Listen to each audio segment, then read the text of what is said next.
Hi Thomas, here's the feedback for your mock exam on paper 2 that you did just before Christmas.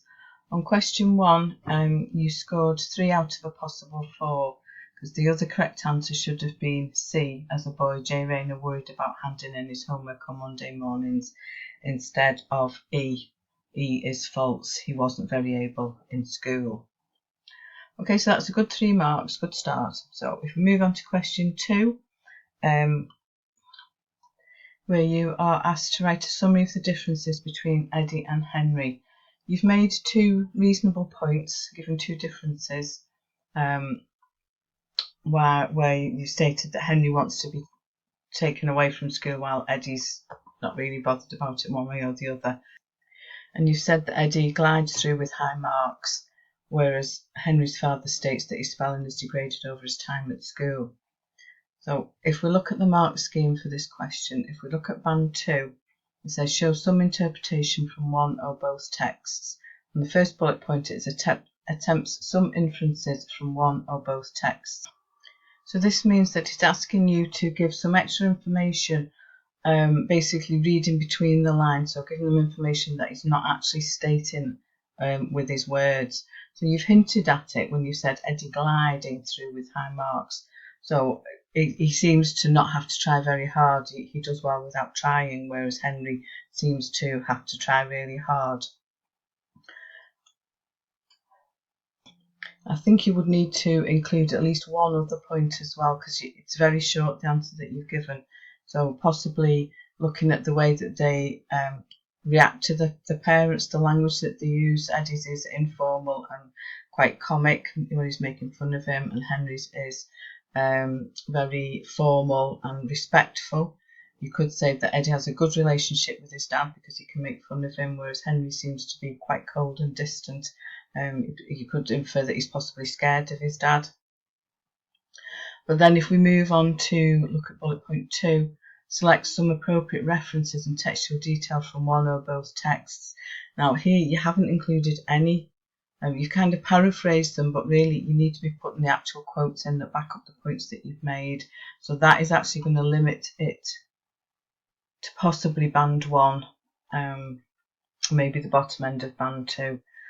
If we look at the third bullet point, statements show some differences between the texts. Well, yes, you have done that. You've shown the differences between the 2 texts. So if we look at the middle bullet point here for level 1, make simple reference to textual details from one or both texts. In fact, it's got to stay in band 1 because you've not put any quotes in, unfortunately, for that one. So I think we've got to limit it to 2 marks for that question, which is a shame, because had you put the quotes in, you could have scored at least 4.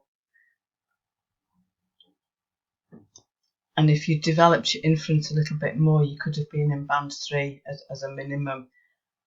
So although you've only scored 2 for this one, I can see that the answer could have been a lot better, and I think you're more than capable of doing it. Moving on to question 3, I'm delighted to see that you have included some quotes here, so this should bring your marks up. In this question you're asked, how does Henry use language to try to influence his father? And you start off straight away by saying he uses a lot of negative and pleading language to make it appear more morose and desperate. And you've paraphrased it here where you said he would be flogged for sending a letter that wasn't dictated to him by the school's master. However, you have then quoted, I hope my dear father will not let Mr. Smith know anything about it.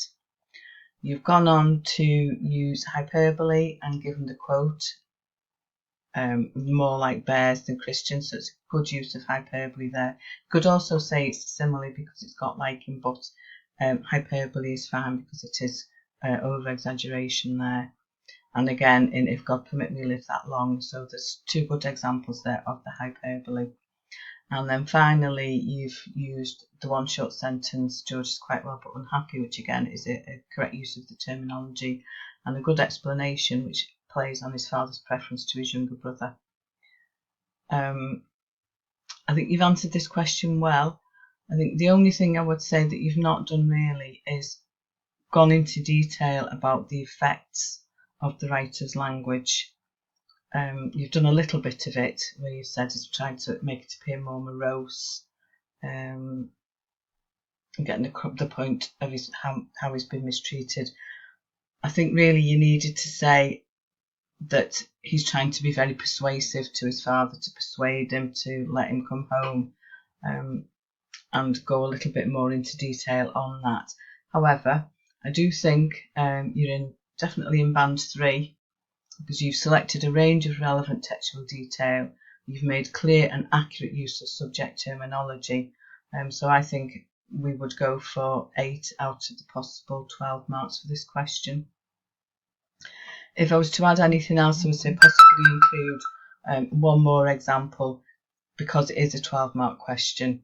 It might be worth just trying to add an extra one in there if you've got time.